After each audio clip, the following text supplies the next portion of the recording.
But I want to learn from you, how exactly did this idea germinate and how did you both go about setting it up? Tell us a little about that. Sure, Saurabh. I think this was nothing less than a roller coaster ride, I will tell you. And just to give you some background, Neeraj and I, we have a 14-year-old history. Like, we know each other for almost 14 years now. And we did our graduation together from IIT-Bombay. And after that, I went on to join Sony in their Tokyo headquarters. And that was the first time I heard the term Bitcoin, right? And Japan, of course, like, because people are more technologically savvy. And then I was very curious. Unfortunately, did not invest in Bitcoin that time, and did not even read about it. And then I sort of like ignored it. Then in year 2015, when I was planning to move back to India, I came here, I started reading about it, and like my mind just opened up. Okay, this is something which is revolutionary, and there are very few technologies, right, which are so fundamental and so futuristic. So I thought, okay, let me read about the space. I spent hours and hours reading about it, and then realized, okay, this is an area where I would want to make an impact. Neeraj and I, we joined hands together, and then we started talking to every individual. And then I realized that India is far, far behind with respect to the developments happening in this space, right? If you compare it with what's happening in outside India. And then we thought, okay, we have to make this change happen, right? And someone has to do it. Of course, there was a lot of confusion with respect to regulations, but we took the plunge. We thought, okay, we'll figure that out along the way.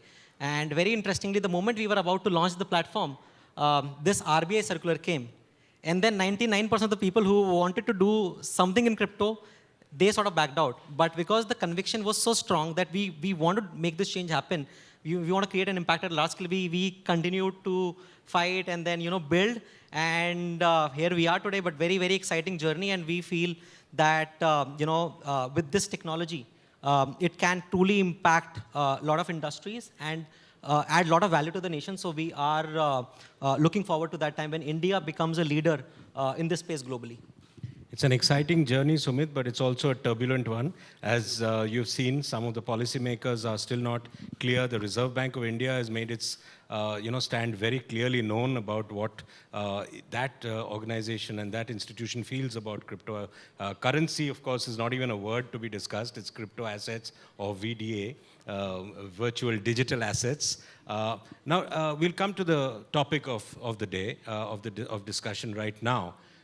Crypto, is it an asset or a liability? Now, convince this audience. I feel that audience is pretty much convinced in many cases, but I would still like you to convince this audience of the benefits of crypto, the use cases first, before we come to the dangers and the problem areas. Sure.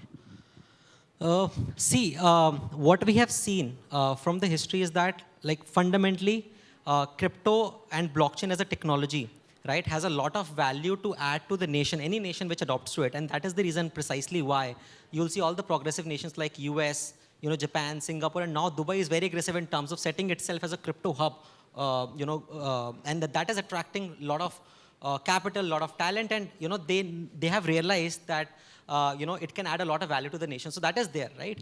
Now, any technology that we have seen, of course, that comes with a lot of apprehensions, right? And because it is the change in status quo.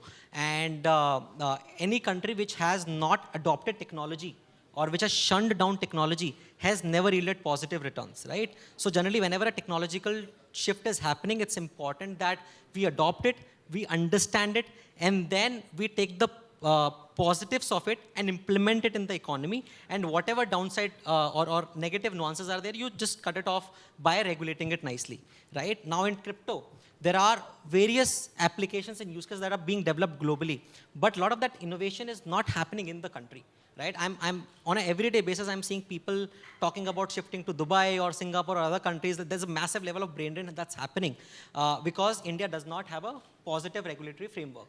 And a lot of these applications that will be built on top of crypto with the underlying blockchain technology, that is not happening in the country, right? Tomorrow, whatever applications, Web3 applications that will come, they are not being developed in India, and that is one of the risk and something that Indian government should definitely look at and understand it and regulate so that all of these applications and use cases happen in the country. If you like the video, do like, comment, share and subscribe.